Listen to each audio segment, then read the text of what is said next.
ഈ പറയാൻ പോകുന്ന സൂറത്ത് ദിവസവും ഒരു പ്രാവശ്യം നിങ്ങൾ ഓതുകയാണെങ്കിൽ ജീവിതത്തിൽ ഒരിക്കലും നിങ്ങളുടെ പോക്കറ്റ് കാലിയാവുകയില്ലെന്ന് മഹാനായ യാഫിഈ ഇമാം നമ്മളെ പഠിപ്പിക്കുകയാണ്.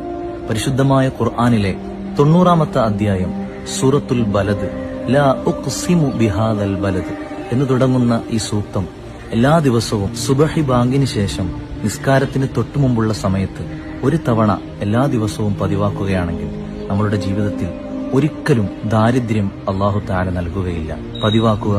ഈ അറിവിനെ മറ്റുള്ളവരിലേക്കും കൂടി നിങ്ങൾ എത്തിച്ചു കൊടുക്കുക. ഈ പറയാൻ പോകുന്ന സൂറത്ത് ദിവസവും ഒരു പ്രാവശ്യം നിങ്ങൾ ഓതുകയാണെങ്കിൽ ജീവിതത്തിൽ ഒരിക്കലും നിങ്ങളുടെ പോക്കറ്റ് കാലിയാവുകയില്ലെന്ന് മഹാനായ യാഫിഈ ഇമാം നമ്മളെ പഠിപ്പിക്കുകയാണ്. പരിശുദ്ധമായ ഖുർആനിലെ 90-ാമത്തെ അധ്യായം സൂറത്തുൽ ബലദ്, ലാ ഉഖ്സിമു ബിഹാദൽ ബലദ് എന്ന് തുടങ്ങുന്ന ഈ സൂക്തം എല്ലാ ദിവസവും സുബഹി ബാങ്കിന് ശേഷം നിസ്കാരത്തിന് തൊട്ടുമുമ്പുള്ള സമയത്ത് ഒരു തവണ എല്ലാ ദിവസവും പതിവാക്കുകയാണെങ്കിൽ നമ്മളുടെ ജീവിതത്തിൽ ഒരിക്കലും ദാരിദ്ര്യം അല്ലാഹു തആല നൽകുകയില്ല. പതിവാക്കുക. ഈ അറിവിനെ മറ്റുള്ളവരിലേക്ക്